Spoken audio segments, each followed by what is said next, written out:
Bueno, en esta noche nosotros estamos comenzando un nuevo curso, acerca de un tema, yo debiera decir, del cual se ha hablado mucho, pero se ha hablado mucho mal hablado. Y en otro círculo no se ha hablado nada.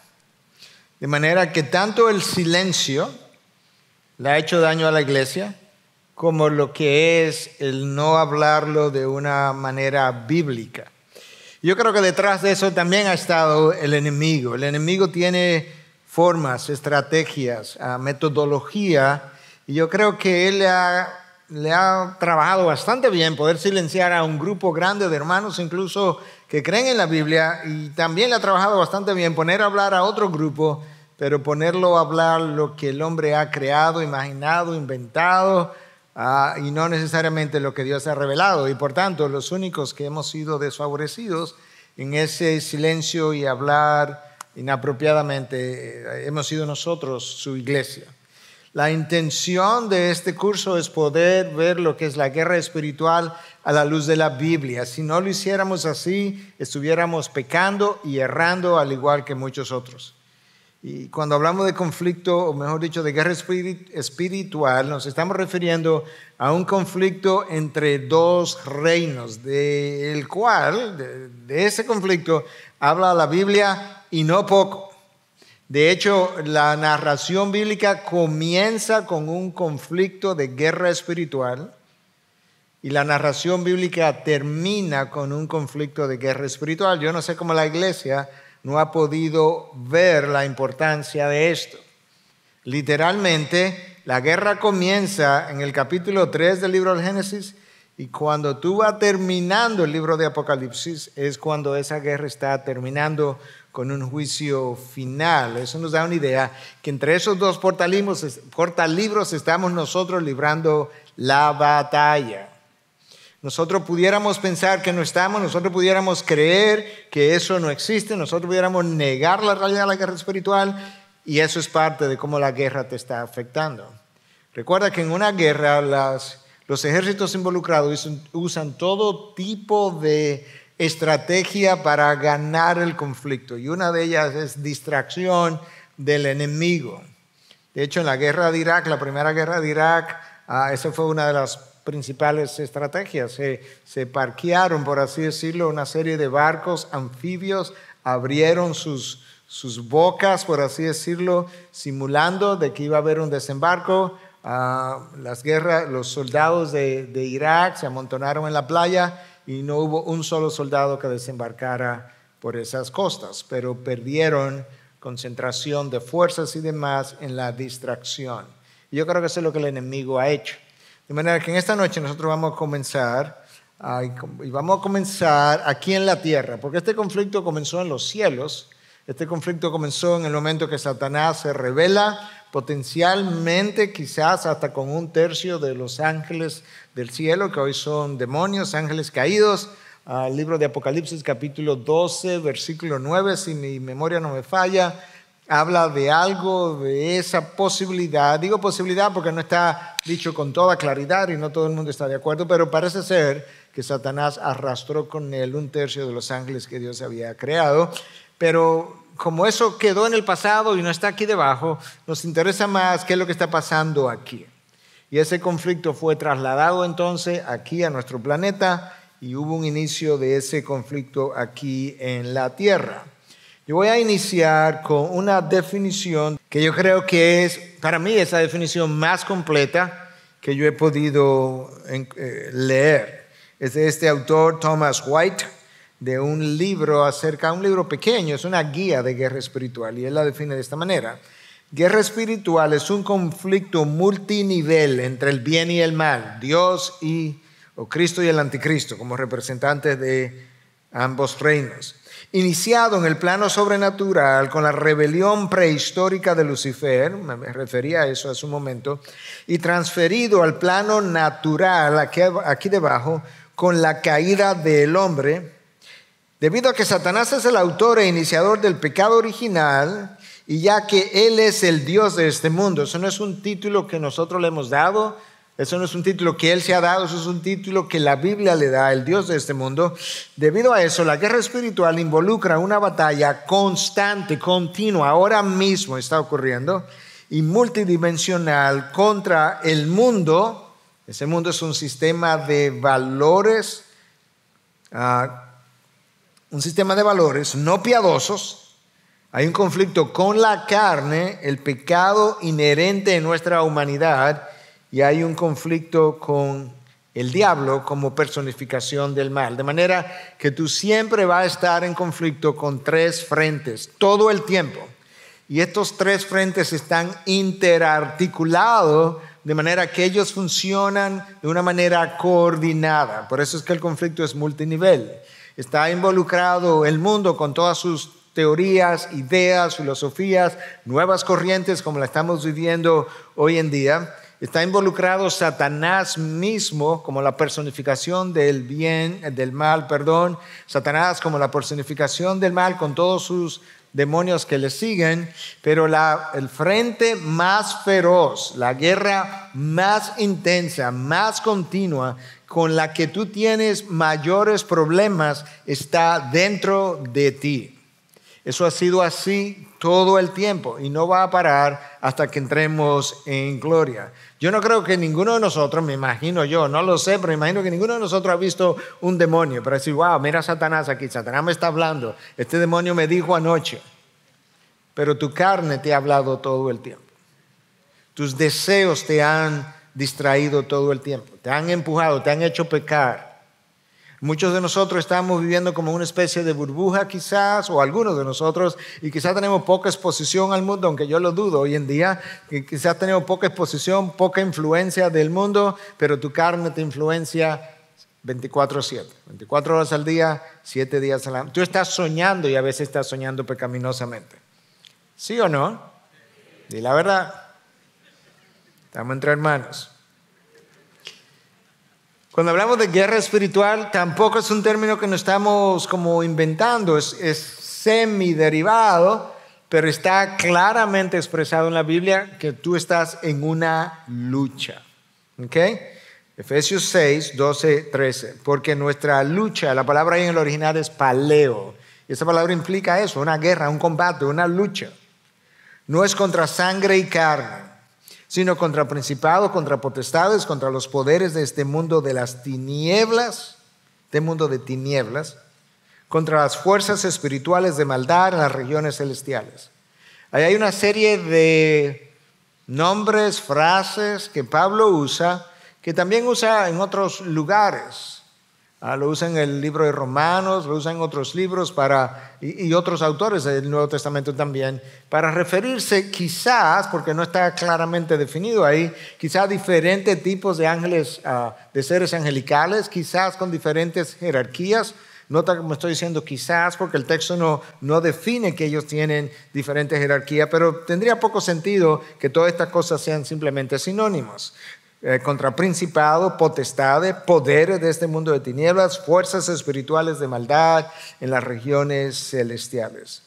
Algunas traducciones dicen huestes espirituales, grandes cantidades de seres cuya única naturaleza es la maldad. No tienen en ellos una sola onza de bien, de deseos buenos. Todo se fue con su rebelión.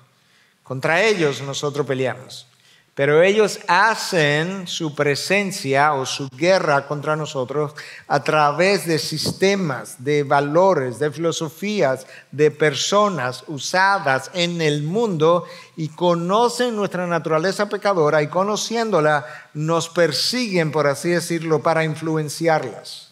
A veces de manera personal, a veces como iglesia, como una iglesia local, a veces como toda una denominación, a veces como toda una familia, pero ellos conocen cómo hacerlo, ellos saben cómo influenciarnos. Y lo vamos a ver aún desde el comienzo, cómo esto se da vía seres humanos.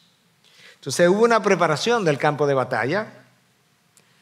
Cristo es ofrecido desde antes de la fundación del mundo como el Cordero Inmolado, pero este drama había que vivirlo. Aquello que Cristo, la Trinidad, concibió, ok, ahora vamos a preparar el drama, el teatro, y vamos a desarrollar el drama. Dios crea al hombre y a la mujer. Satanás ya se ha revelado. Satanás, por las razones que no sabemos, pero Dios lo declara el rey o el Dios de este mundo. Pero resulta que Dios le ha puesto a Satanás una pareja hecha a su imagen y semejanza, y en cierta forma eran sus contrincantes.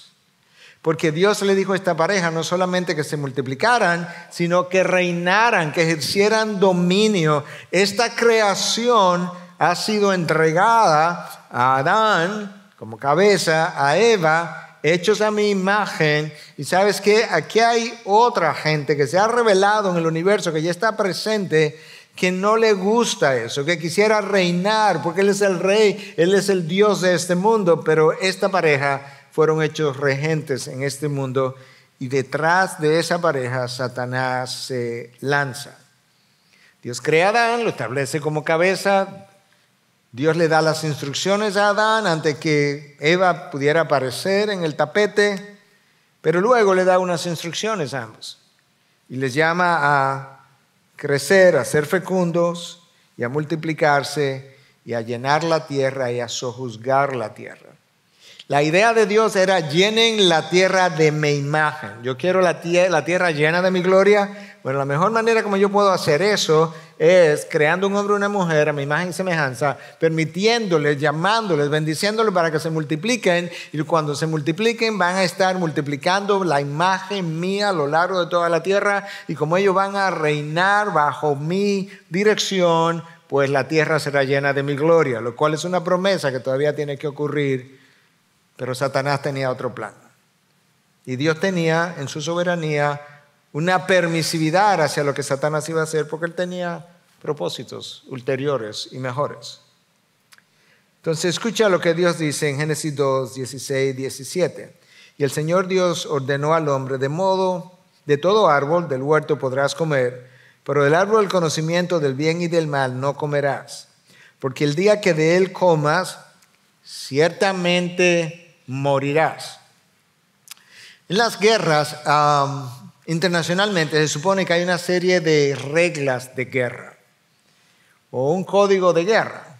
No sé si llamarle ética de guerra, pero hay leyes de guerra. Se supone que tú no puedes atacar una población civil. Se supone que tú no puedes atacar un hospital. Y así como esa hay muchas otras reconocidas. Y si lo hace, cuando la guerra termine, como nación, tú serás juzgado, como pasó con Alemania en un momento dado y personas en la Alemania de Hitler. En este caso, esta es como la única regla de guerra, ¿ok? Todavía no estamos en guerra, pero esto es lo que tú tienes que observar. De ese árbol, del conocimiento del bien y del mal, no puedes comer.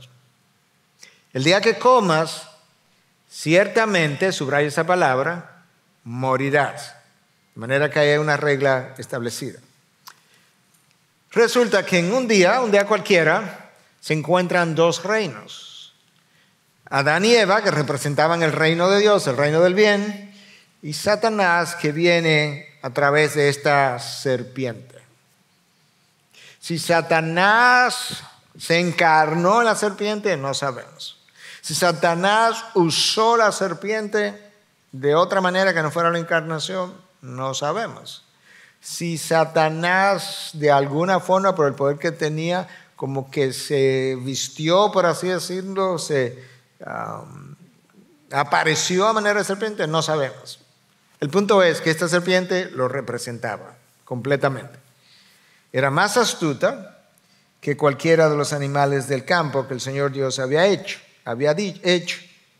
Ahora nota, Satanás, él está a punto de comenzar la guerra, pero la guerra que él quiere comenzar tiene que iniciarla con Adán y Eva, pero eso no era su motivo ulterior. Su motivo ulterior es el reino de la luz, es el reino de Dios.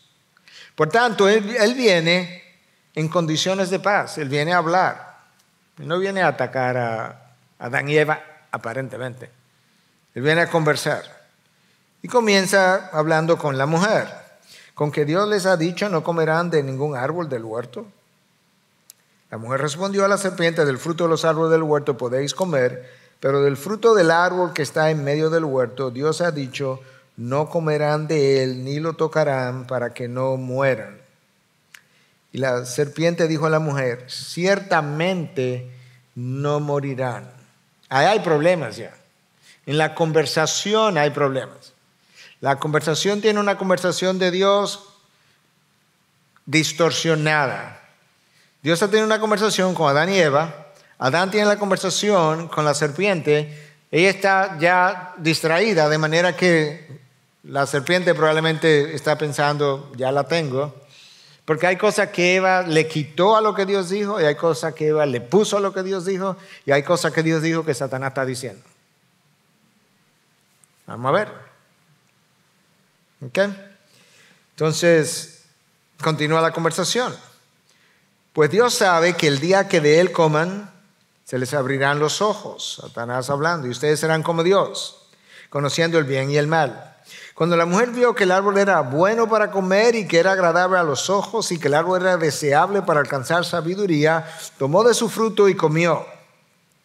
También dio a su marido que estaba con ella y él comió.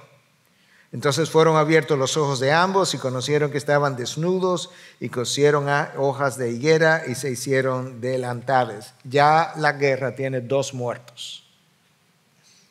Están los primeros caídos. ¿O no? No se ha tirado un tiro y hay 2 muertos. Y peor aún, su muerte no es física, es espiritual. Pero lamentablemente es peor porque su muerte espiritual se iba a extender al resto de sus descendientes. Fruto de una mordida, estamos nosotros haciendo un curso de guerra espiritual hoy. Si no, no hubiera curso de guerra espiritual.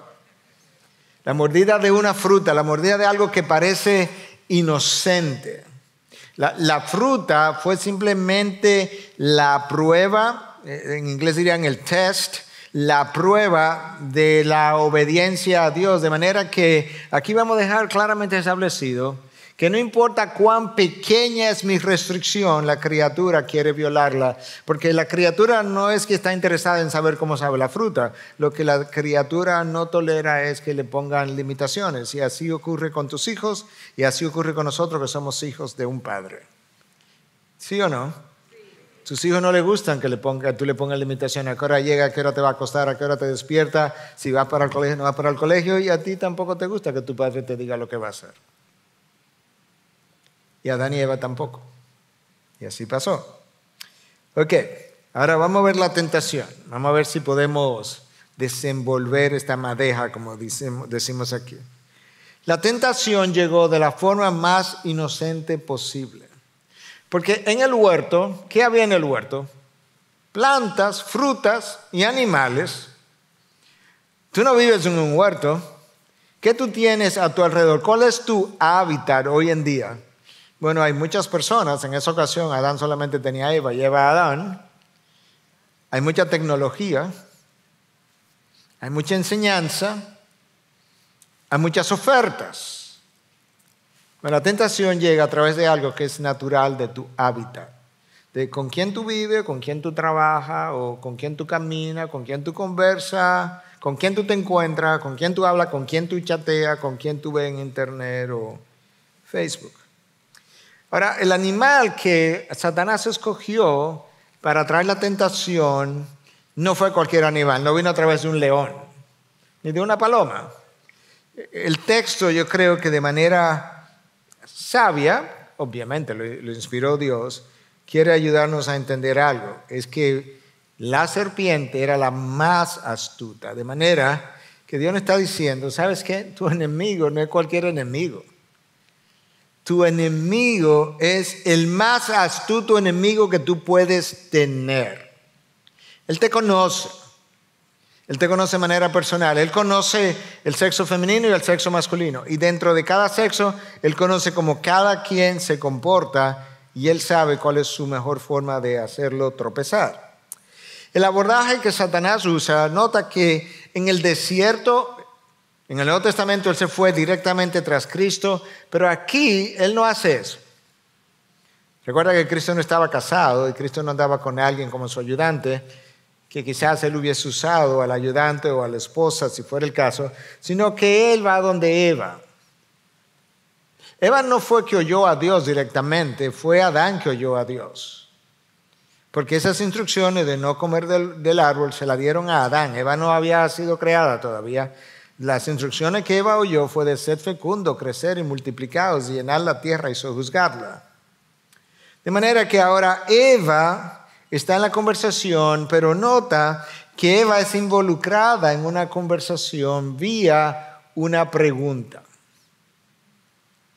No hay forma más sutil de poder involucrar a una gente en una conversación que no sea a través de una pregunta. De hecho, hasta Cristo hizo eso. Se acercó a la mujer samaritana, seguro con muchos prejuicios en contra de los hombres, y Él le pide que le dé agua. Eso es como una pregunta, una petición. Satanás viene y le hace una pregunta. Satanás no viene y le dice, mira, no le crea lo que Dios dijo, No piense que eso que Dios te dijo es buena cosa. No piense que esa fruta hace lo que Dios dijo que hace. No, una pregunta. Y tú y yo a veces, sabiéndolo o no sabiéndolo, hemos llegado a alguien para conseguir algo con una motivación ulterior y hemos venido con...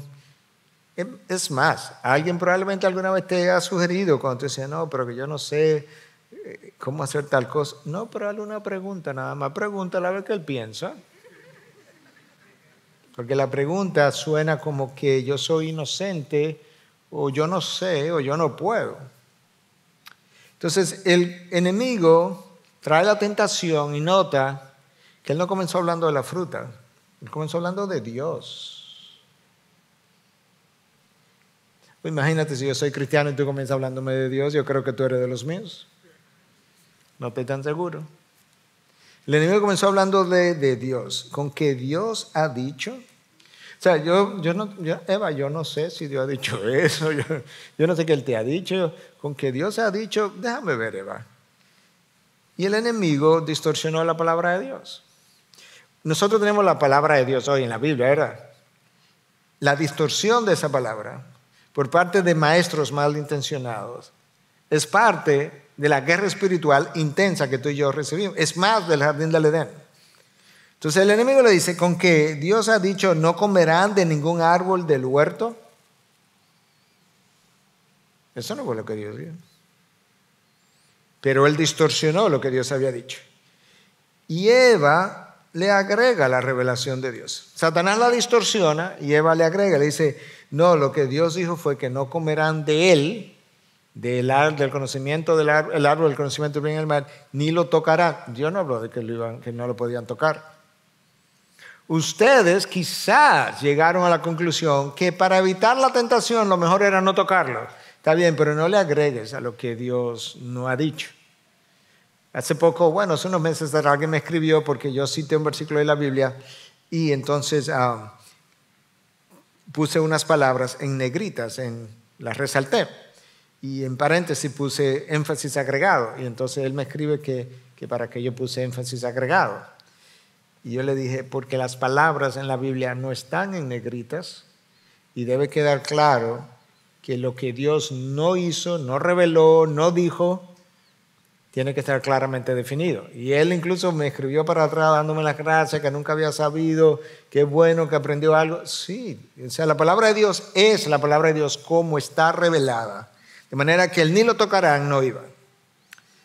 Pero escucha que Eva no solamente le agregó a lo que Dios ha dicho, Eva le restó a lo que Dios dijo, para que no mueran. Eso no fue como, o sea, Eva dice que no pueden comer ni tocarlo para que no mueran. Bueno, eso no fue exactamente lo que Dios dijo.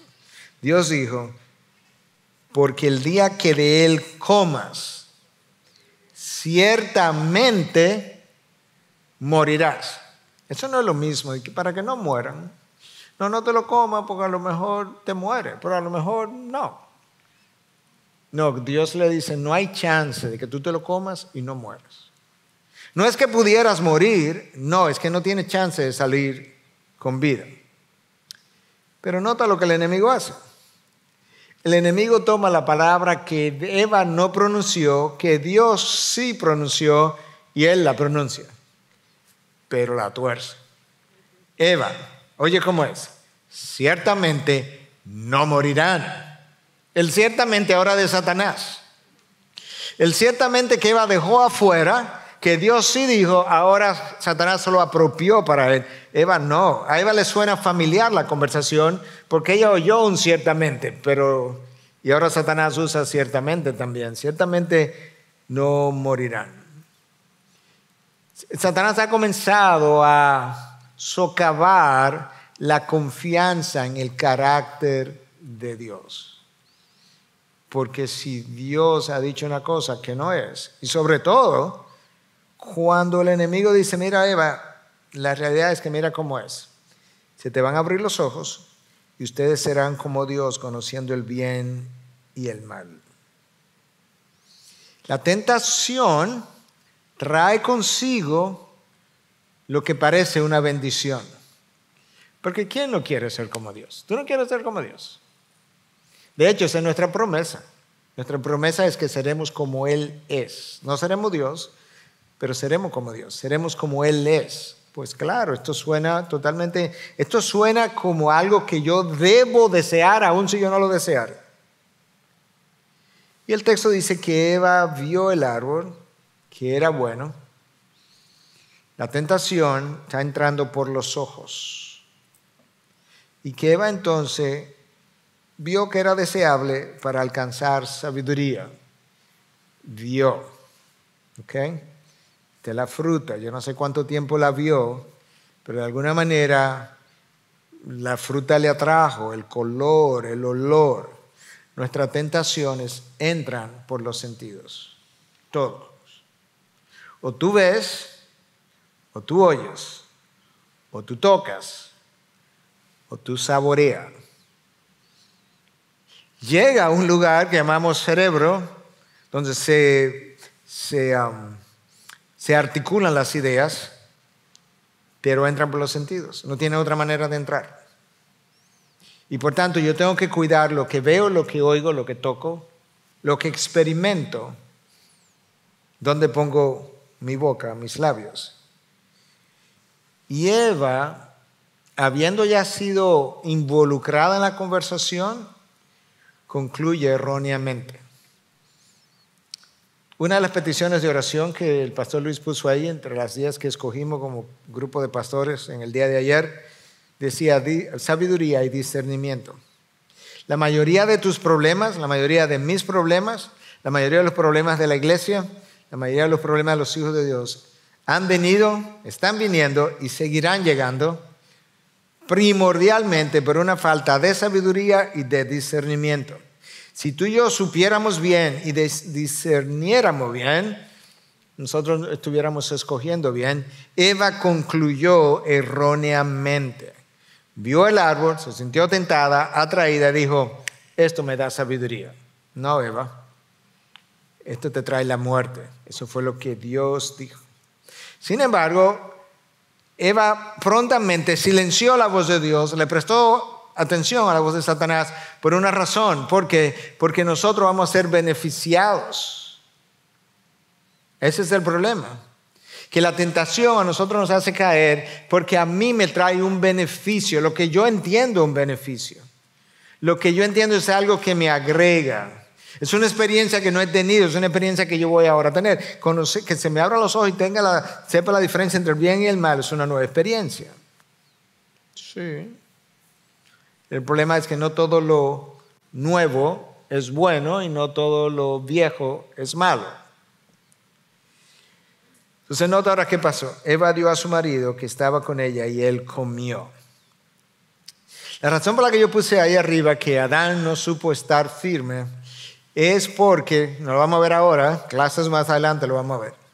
El llamado número uno de nosotros en la guerra espiritual es ese: estad firme.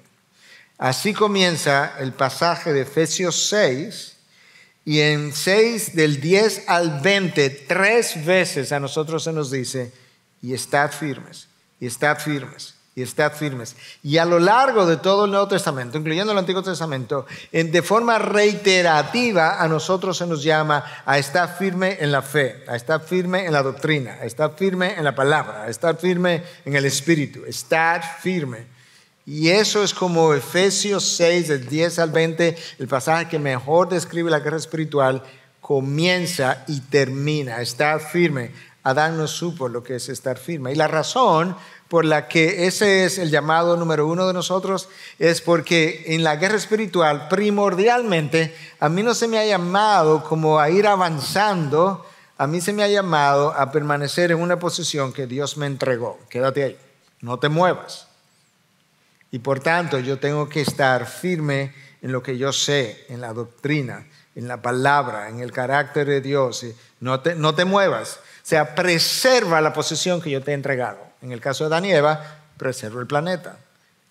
¿Dónde él tenía que permanecer firme? En obediencia a mi mandamiento. Adán no supo hacer eso.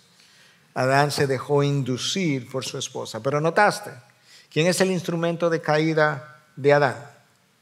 La esposa. Ahora escúchame, yo no estoy diciendo con esto que la mujer es un problema y que el pecado de nosotros siempre viene por la mujer.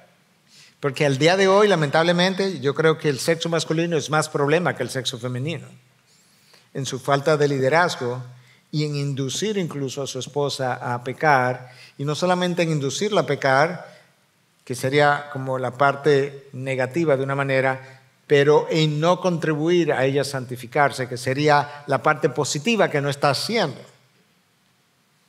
Pero ahora ha ocurrido la primera expansión de la guerra, porque ahora Adán y Eva y todos sus descendientes se han unido al ejército de la serpiente.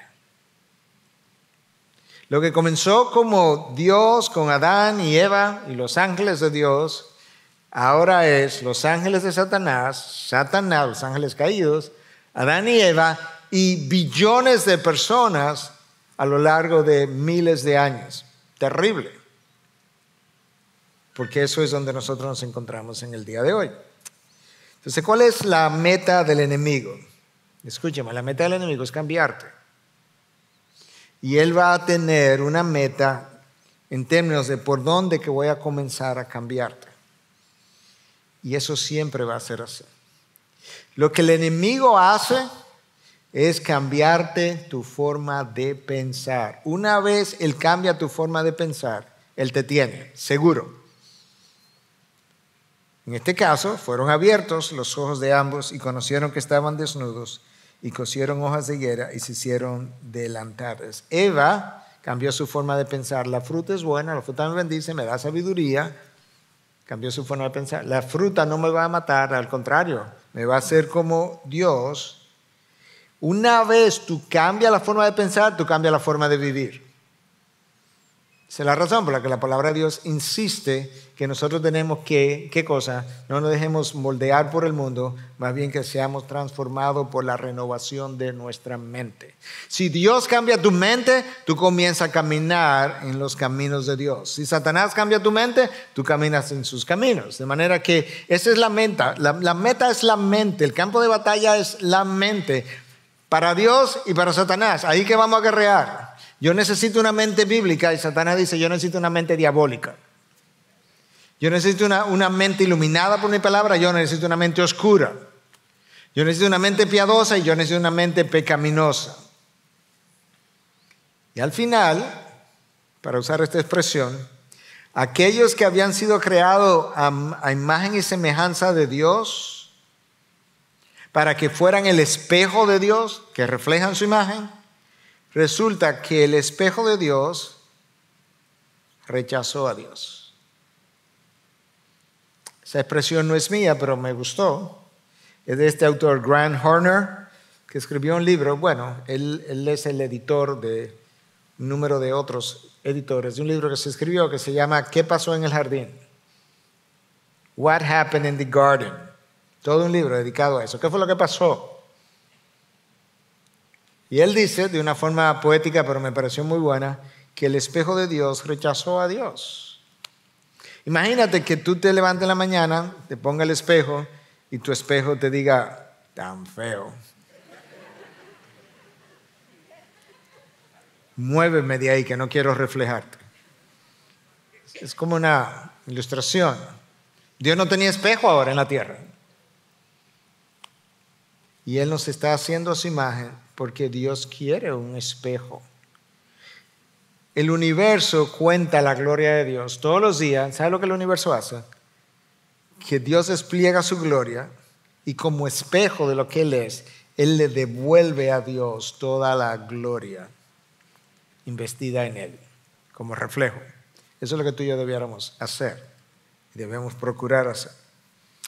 Martín Lutero, en una cita que yo usé en un sermón reciente, decía, para que tú puedas ver cuando Adán y Eva cayeron, ¿qué pasó? Nuestra naturaleza, por la corrupción del primer pecado, lo que pasó en el jardín, está tan profundamente curvada hacia sí mismo que no solo inclina los mejores dones de Dios hacia sí misma y los disfruta, o más bien incluso usa a Dios mismo para obtener estos dones, pero tampoco se da cuenta de qué tan perversamente curvada y cruelmente busca todas las cosas, incluso a Dios mismo para sí mismo.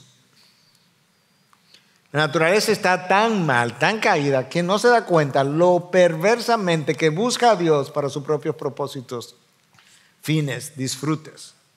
Dios me da, qué sé yo, el don de la enseñanza. Yo comienzo a usarlo para yo enseñorearme, enorgullecerme, creerme que verdaderamente yo soy el autor de lo que está pasando. La gente se convierte y tú piensas que fue tu predicación y fue tu oratoria, porque nuestra naturaleza está tan curvada hacia adentro que los dones de Dios nosotros los usamos para nosotros en vez de devolverle la gloria a Dios, como la naturaleza lo hace todos los días. La metodología del enemigo, bueno, la vimos. Tengo que simplemente como ponerla junta ahora. Número 1, distorsionar la palabra. Tú entiendes ahora mejor por qué Pablo le dice a Timoteo, procura presentarte ante Dios como obrero que no tiene de qué avergonzarse, que maneja con precisión la palabra de verdad. Porque justamente el enemigo es lo que hace, todo lo que hace es lo contrario. Esa es la razón por la que Pedro, cuando escribe, segunda carta de Pedro, habla de que aún el apóstol Pablo escribe algunas cosas que son difíciles de entender, que los falsos maestros, él usa otra palabra que no es falso maestro, pero básicamente los perversos usan y la distorsionan como distorsionan el resto de la palabra. ¿Tú ves cuál es el problema? La distorsión de la palabra es el comienzo de todo. Así comenzó el enemigo, la serpiente, a hacerla, y así siguió Eva, quitándole la palabra, añadiendo la palabra, y luego Satanás robándose palabras de la revelación de Dios para usarla a él contra Adán y Eva, como lo hizo con Cristo cuando él se robó un verso de uno de los salmos en la tentación. Satanás sabe usar la palabra de Dios. Lo otro es minimizar las consecuencias. Eva, tú no vas a morir. Pero ¿sabes qué? Cuando nosotros estamos siendo involucrados por Satanás, las consecuencias también no son minimizadas. Y son minimizadas porque cuando nosotros experimentamos placer en general, que puede ser incluso el que hace ejercicio, y al final se siente como, wow, yo me siento tan bien ahora, o el placer sexual, o otro tipo de placer, tus hormonas del placer, tus neurotransmisores del placer, la adrenalina, la dopamina, la serotonina, la oxitocina, todas esas hormonas, algunas en las mujeres, otras en los hombres, todas esas hormonas están altas y tú sientes placer. Entonces de repente, oye, todo brilla más que nunca. Yo le decía a alguien recientemente, uno de nuestros jóvenes con quien hablaba, y le decía, porque creo que está enamorado, y le decía, yo estoy seguro que ahora mismo, oye, la luna es más grande que... Tú nunca has visto la luna tan grande. Y el cielo nunca ha estado tan estrellado. Y tú no sabes por qué las estrellas ahora brillan más que nunca. Y él se reía. Hay un cuestionamiento del carácter de Dios, pero ¿tú sabes qué? Cuando tú estás en medio de una dificultad y tú comienzas a pensar que Dios no me escucha, En serio, Dios no te escucha. O sea, Dios es omnipresente, todo lo ve, todo lo oye, pero Él decidió que a María, a José, a Miguel, a Katy, yo no lo voy a escuchar.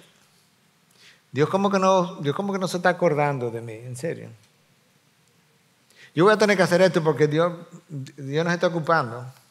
De verdad, no se está ocupando de ti. O sea, Dios se ocupa de una palomita, de qué es lo que va a comer mañana, pero de su Hijo, hecho a su imagen y semejanza, que Cristo murió por Él en la cruz, Él le subió el vidrio.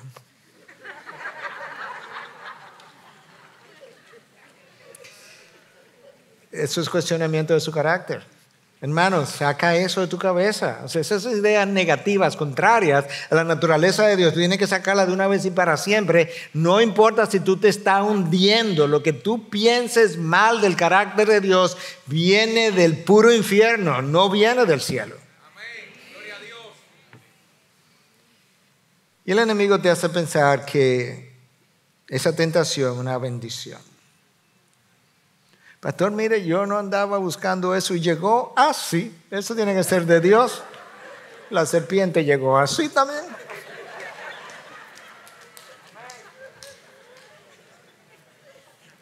Porque las cosas lleguen así no dicen que son de Dios. Dios tiene sus formas. La voz de Dios es consistente con su palabra. La voz de Dios es consistente con sus propósitos. La voz de Dios consistente con su voluntad revelada. La voz de Dios consistente con lo que el Espíritu de Dios pudiera comunicarme en oración. La voz de Dios consistente con su carácter. De manera que cuando algo llegue así, pregúntate si es consistente con el resto de lo que la palabra de Dios revela acerca de Dios. La tentación te hace ver, nosotros vamos a tener una clase entera más adelante de cómo lidiar con la tentación, pero la tentación te hace ver los beneficios de algo, porque hay cosas que tienen como beneficio, el problema es que son beneficios temporales, te hace ver los beneficios de algo, lo que hace que te oculta las consecuencias de ese algo, y eso yo tengo que recordarlo. Cuando tú veas, y esto lo hemos visto a lo largo de la historia, ¿verdad? A lo largo de la historia de la Biblia incluso en algunos casos. Y a lo largo de la historia de la iglesia o a lo largo de tu propia vida quizás. Cuando tú te preguntes si algo es de Satanás o no, no siempre lo tenemos claro. Pero cuando tú escuchas un lenguaje piadoso, acompañado de acciones malvadas, eso, escúchame, eso solamente tiene un solo origen. No dos, uno.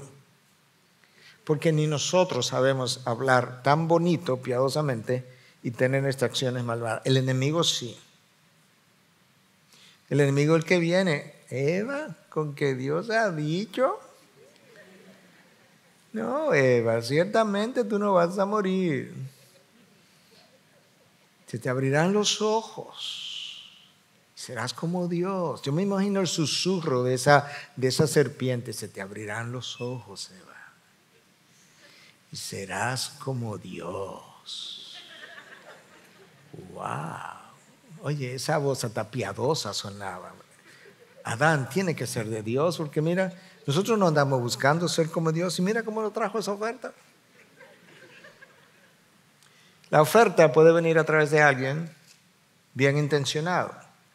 Yo no creo que Eva le dijo, mira, Adán, come para que te caiga conmigo. No lo creo. O sea, Eva estaba bien intencionada, pero estaba autoengañada. Y ese es el problema. Hermanos, nosotros, tú y yo, somos maestros del autoengaño. Cuando la palabra de Dios habla de que el corazón es engañoso para engañarte a ti y para engañarme a mí. El corazón es una cosa terrible. Porque el corazón tiene la capacidad de engañar al otro y de engañarme a mí. Y frecuentemente primero me engaña a mí y después al otro. Nosotros tenemos otro problema. Peor que el de Adán y ciertamente peor que el de Cristo en el jardín, en el huerto, perdón, en el desierto. Porque cuando a Adán lo tentaron solamente desde afuera. No había pecado en Adán, ni en Eva. El problema que tú y yo tenemos ahora es que cuando yo soy tentado desde adentro y desde afuera. Es más, la tentación de afuera es tan efectiva por lo mal que yo estoy alambrado adentro, por así decirlo. Y de hecho Santiago nos revela eso. Si yo no tuviera mi interior, quizá la tentación de afuera no fuera tan problemática. Oye lo que dice Santiago en el capítulo 1, versículos 14 y 15. Sino que cada uno es tentado cuando es llevado y seducido por su propia pasión. Después, cuando la pasión ha concebido, da a luz el pecado, ahí está la consecuencia. Y cuando el pecado es consumado, engendra la muerte. Ahí está. Pero notaste que es lo que Santiago dice. Santiago dice, oye, puede ser que fulano venga y me tiente. Al final del camino, el problema más que de fulano es tuyo. Porque en tu interior, en la mía, hay pasiones. Lo vamos a ver más adelante cuando veamos la naturaleza de la batalla. Pero Pedro nos dice en la primera carta, y nosotros tenemos pasiones carnales que combaten, y usan un lenguaje bélico, que combaten contra nuestra alma. De esto que Santiago está hablando. Y ahí esa es tu peor batalla. Ok, entonces dijimos que la meta de Satanás es cambiarnos. Pero que él va a tratar de cambiar cómo tú piensas, porque si tú me dices cómo piensas, te digo cómo vives. Si yo te observo, si yo pudiera caminar contigo por 6 meses, 3, 1 mes, y te veo vivir, yo sé cómo tú piensas. Literalmente. No tienes ni siquiera que contarme tus pensamientos. Yo sé cómo tú piensas. Yo sé lo que te gusta, lo que no te gusta. Observándote. Lo cual el enemigo hace a través de sus secuaces todo el tiempo. Yo voy a saber lo que te atrae y lo que no te atrae. Yo voy a saber cuáles son tus debilidades y cuáles no son tus debilidades. Yo voy a saber cómo tú te autosatisfaces y cómo no lo haces. En todo el sentido de la palabra, no en uno solo. Entonces, cuando Satanás cambió la forma de pensar de Eva, ¿qué fue lo que logró cambiar? Bueno, Eva comenzó a cambiar o cambió lo que ella pensaba acerca de Dios. Porque si hubiese seguido pensando que Dios es Señor y Dios es Dios y que Dios habló verdad, ella no hubiese hecho lo que hizo. Ella llegó a pensar que Dios no quiere que seamos como Él, porque le creyó esa mentira a Satanás. Eva también cambió su forma de pensar acerca del árbol. No, este árbol no es para mal, este árbol no va a matarnos, este árbol es para darnos vida, darnos algo que yo debiera estar deseando. Y Eva cambió su conclusión, lo que creía acerca de las consecuencias. Ciertamente morirás, dijo Dios. Satanás dijo, ciertamente no morirás. Ahora, la manera, ¿cómo tú piensas que hoy en día Satanás cambia tu forma de pensar? Porque cuando él cambia tu forma de pensar, tú cambias tu forma de vivir. Obviamente no es a través de la manzana que tú compras en el supermercado. Es a través de lo que tú ves en televisión, en el internet, en Facebook, Twitter, Instagram. Es a través de lo que tú oyes. Es a través de lo que tú lees. Es a través de las compañías que tú tienes. Recuerda que la palabra de Dios dice, las malas compañías corrompen las buenas costumbres. No es que la pueden corromper. No es que hay un peligro tangencial de que pase. No, es que lo van a hacer. Entonces, Él cambia tu forma de pensar a través de nuevas ideas. Ahora el mundo perdió la razón. Ahora el mundo no sabe lo que es un hombre, lo que es una mujer. El mundo hoy en día ya ni siquiera atreve a hablar de una mujer embarazada, ahora se habla de gente embarazada porque no se sabe lo que es un hombre o una mujer. Esas son personas educadas que hablan de esa manera, que tú dices, pero perdieron la cabeza.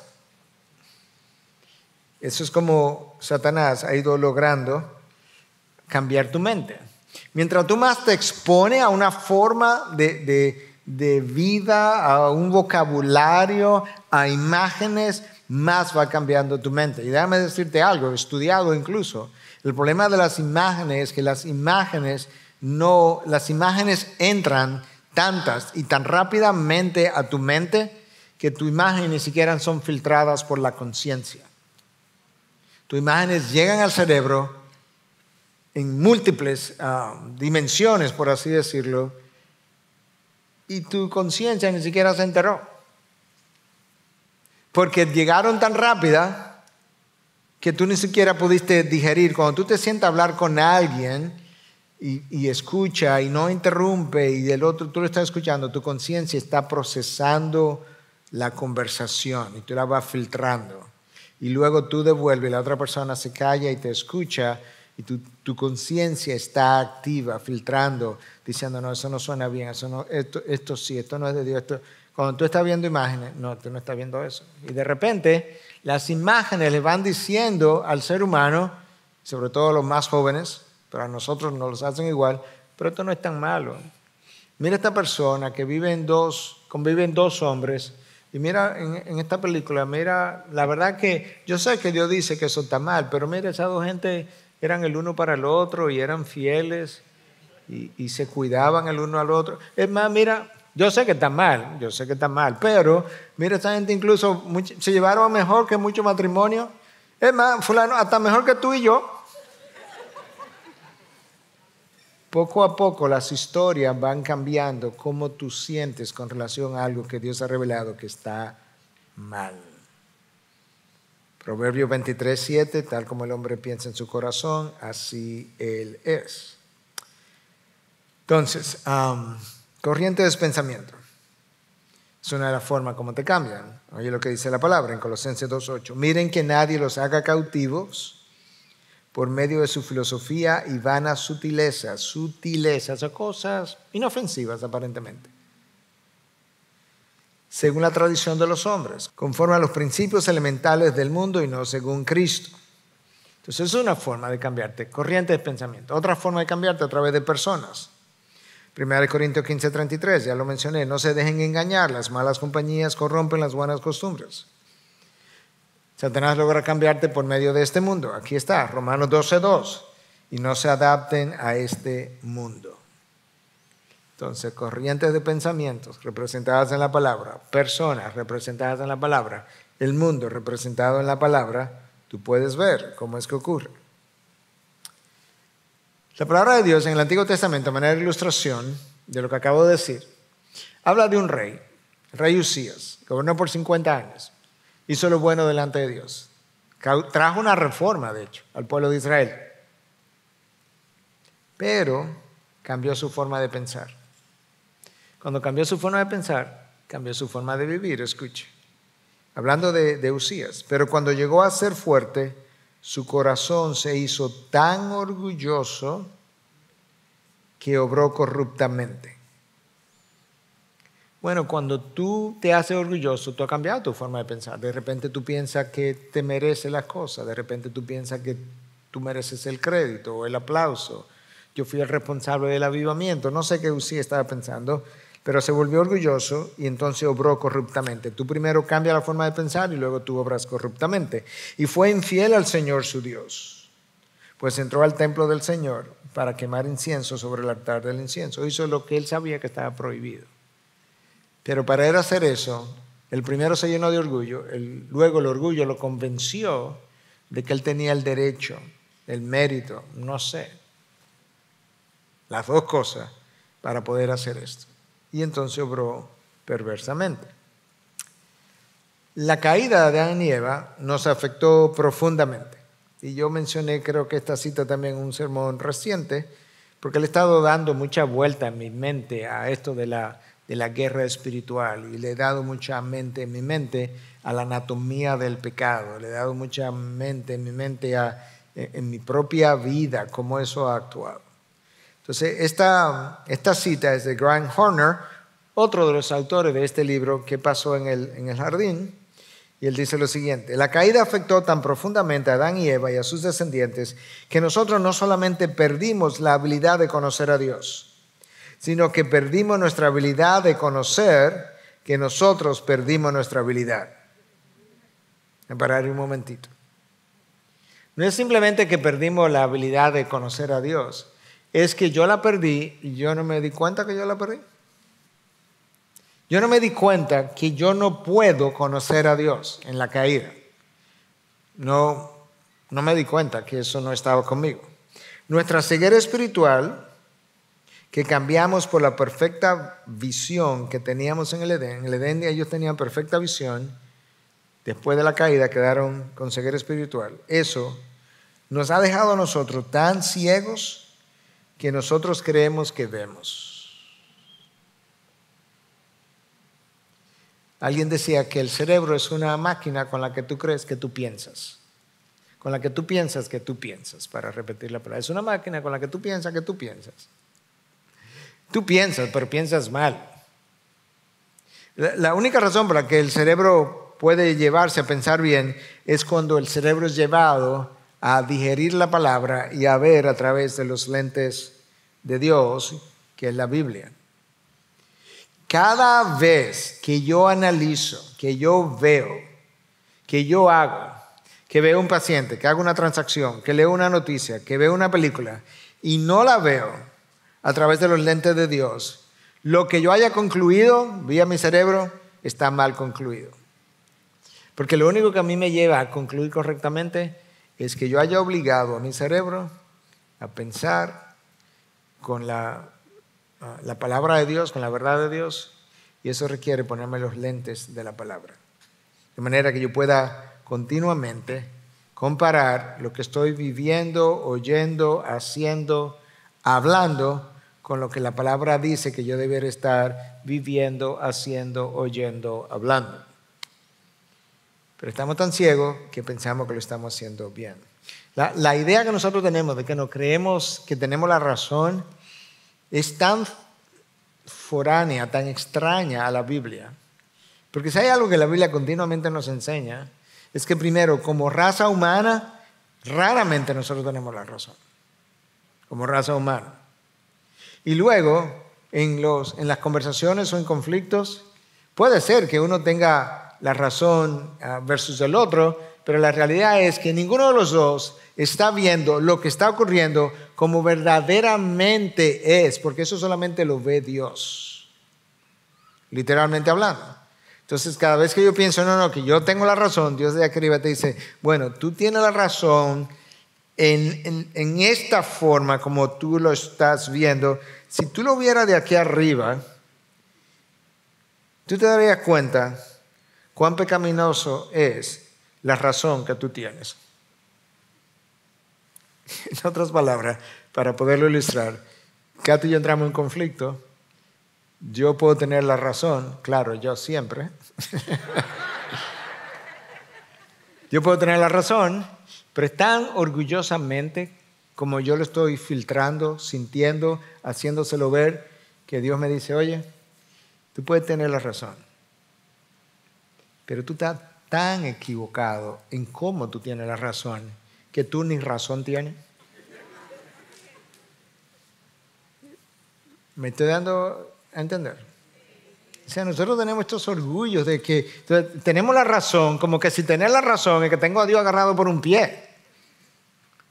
No, debiéramos tener la razón humildemente. Esta es la verdad, pero yo tengo que ser humilde acerca de eso. Si la palabra me manda a poder presentar defensa de la esperanza que hay en mí, y me recuerda, pero hacerlo ¿cómo? Con mansedumbre y reverencia. Entonces eso es parte de nuestro problema.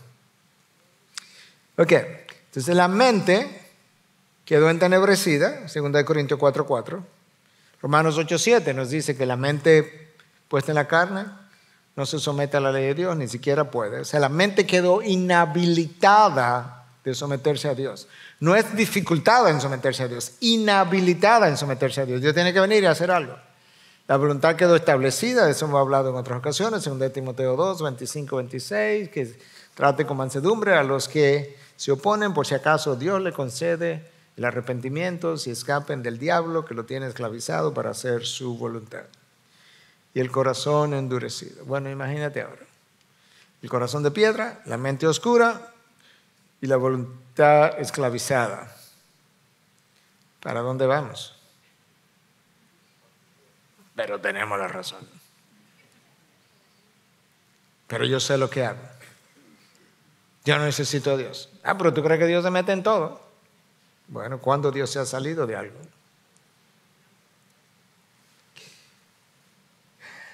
gracias a Dios que tempranamente Dios anunció que esto no iba a durar toda la eternidad, que esto iba a parar. Y en Génesis 3:15, todavía ahí, sin salir del capítulo 3, Dios anuncia, esto va a terminar. Lo primero que va a haber un cambio del rumbo de la guerra. Y finalmente el fin de la guerra. Génesis 3:15, pondré enemistad entre tú y la mujer, entre tú y tu simiente, entre tú y la mujer, y entre tu simiente y su simiente. Él te herirá en la cabeza y tú lo herirás en el talón, en el calcañar. Eso es hablándole a la simiente de Satanás y la simiente de la mujer, que era Cristo. Va a haber una enemistad. Y entonces tú lo vas a herir en el calcañar, él te va a herir en la cabeza. Es el anuncio, de manera que hay un anuncio de que esto en algún momento va a comenzar a cambiar. Y el Nuevo Testamento me dice cuándo comenzó a cambiar. Míralo aquí, Colosenses 2:15. Y habiendo despojado los poderes y autoridades, hizo de ellos un espectáculo público, triunfando sobre ellos por medio de él. Lo que Colosenses 2:15 habla fue anunciado en el jardín, en 3:15. Va a llegar un momento donde la herida en la cabeza es que te va a despojar de tu poder junto a todo tu reino de las tinieblas, y él va a triunfar sobre ti y la guerra va a tomar otro giro.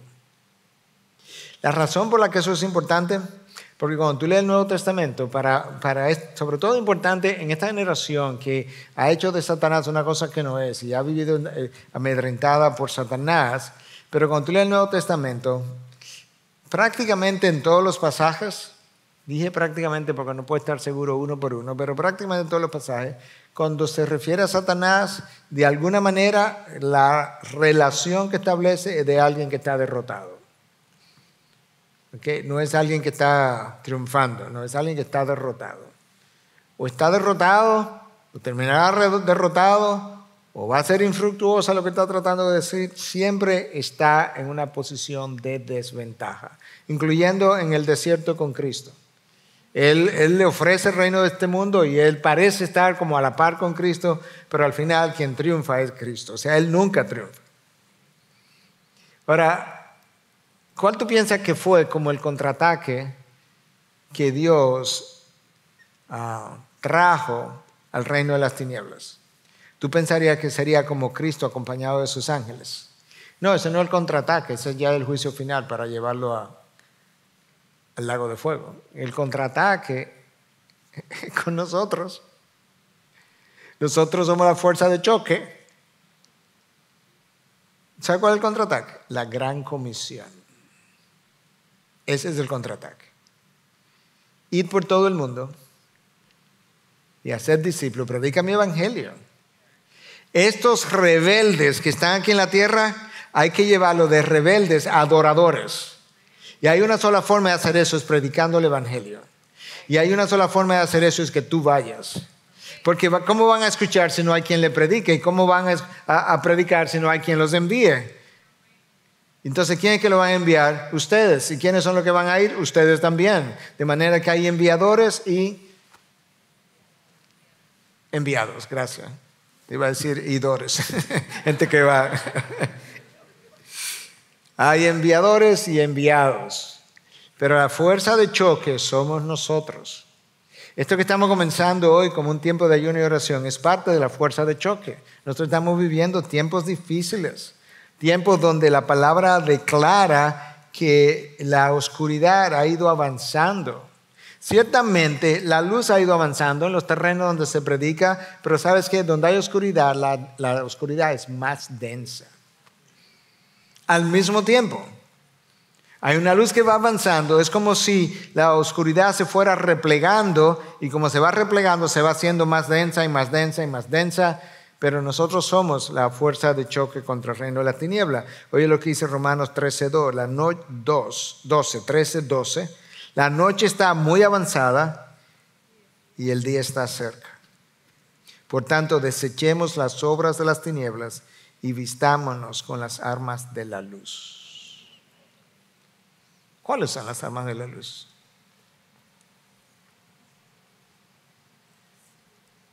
Porque nosotros no tiramos tiros. Pero nosotros matamos enemigos. Cada vez que tú predicas la palabra y se convierte en un enemigo y pasa a ser hijo de Dios, mataste al enemigo. Nosotros andamos matando enemigos, ¿sabes? Como dándole vida al enemigo. ¿Te imaginas esa paradoja? Que tú matas al enemigo dándole vida al enemigo y lo vuelve de hijo de la ira a hijo de Dios. Entonces, en nuestras armas de lucha, de contienda, está la palabra y su predicación. Está la oración. Está el ayuno. Está el hacer discípulos, porque una gente se puede convertir, pero no es un discípulo en el último sentido de la palabra. Tiene que ayudar a desarrollar a esa persona. Eso es parte de las armas de la luz que nosotros tenemos. La reconciliación es parte de las armas de la luz. Nosotros tenemos una promesa y es que la iglesia va a triunfar. Las cosas comenzaron mal, pero van a terminar bien. Y esa es nuestra esperanza. Que las cosas comenzaron mal, están mal, pero van a terminar bien. Es como cuando tú has visto una película y conoces el fin de la película y al final de la película los buenos triunfan y tú estás ahora viendo la película por segunda vez y hay gente que no la ha visto contigo y la gente está ahí como comiéndose las uñas y tú estás ahí viéndolo y ya tú conoces cuál es el final y tú dices, no te preocupes que ganamos al final. Entonces tú como que te relajas. Bueno, Romanos 16:20, y el Dios de paz aplastará pronto. ¿Tú oíste esa palabra? Aplastará pronto a Satanás debajo de los pies de ustedes. La gracia de nuestro Señor Jesucristo sea con ustedes. Oye lo que el texto dice. Dios va a aplastarlo, pero no somos nosotros. Pero va a quedar aplastado debajo de nuestros pies. ¿Tú estás viendo cómo la combinación? Esta guerra espiritual que algunos han declarado por ahí diciendo, y yo aplasto al enemigo y piso al enemigo. No, tú no pisas a nadie. Dios lo está poniendo ya aplastado para que tú pongas los pies de un enemigo aplastado. Él lo aplastó. Él es quien hace esta guerra. Él es quien gana. Y después que Él lo aplasta, te dice, ven mi hijo, póntele arriba. Y tú dices, wow, papá, ganamos. Sí, mi hijo, ganamos. Créetelo. Mateo 16:18. Las puertas del Hades no prevalecerán contra su iglesia. Esa es tu esperanza. Pero tienes que luchar. Tienes que pelear. Porque sabes que no hay ni honor para Dios, ni gozo para ti, cuando tú peleas una batalla que es tu batalla, y es tu forma, y es tu energía, porque tú estás peleando otra batalla. Tú no estás peleando la batalla del Señor. Tú estás peleando otra guerra. Y cuando nosotros le tiramos tiros a nuestros hermanos en Cristo, nosotros estamos peleando otra guerra. Nosotros estamos usando lo que se llama en inglés fuego amistoso, friendly fire. Cuando en la guerra accidentalmente yo disparo mi arma y resulta que maté. Bueno, hoy pasó eso lamentablemente, que extremistas de derecha en Israel mataron, lincharon a un judío pensando que era árabe.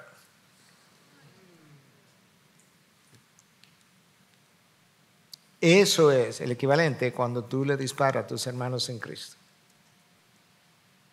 Eso es fuego extraño. Tú tienes una guerra y no es con tu hermano en Cristo. Tú puedes tener diferencias con tu hermano en Cristo. Tu hermano en Cristo quizás necesite confrontación, quizás necesite corrección, pero esa no es tu guerra. Tú tienes otros enemigos. El primero está dentro de ti, antes que fuera. Y luego los demás que son falsos maestros y falsos discípulos. En el reino de la tiniebla hay un falso Cristo, el anticristo. Hay un falso profeta, que está descrito en Apocalipsis. Está la cabeza del reino, que es Satanás, como si fuera Cristo. Hay falsos maestros y hay falsos discípulos. Y los falsos discípulos siguen la voz de los falsos maestros. Pero sus ovejas oyen su voz. Con eso iniciamos este curso de guerra espiritual. Terminamos esta primera clase. No se vaya, que ahora es que se pone bueno. Pero nosotros estamos en guerra. Y nosotros tenemos que ser buenos soldados para representar a nuestro comandante en jefe, el Señor Cristo Jesús.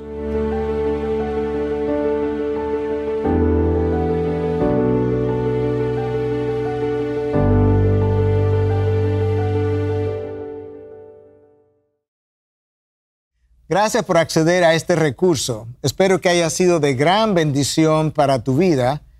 Te sugiero que te suscribas a este canal de forma que tú puedas recibir notificación la próxima vez que hayamos subido un nuevo recurso que pueda servirte de instrucción y bendición.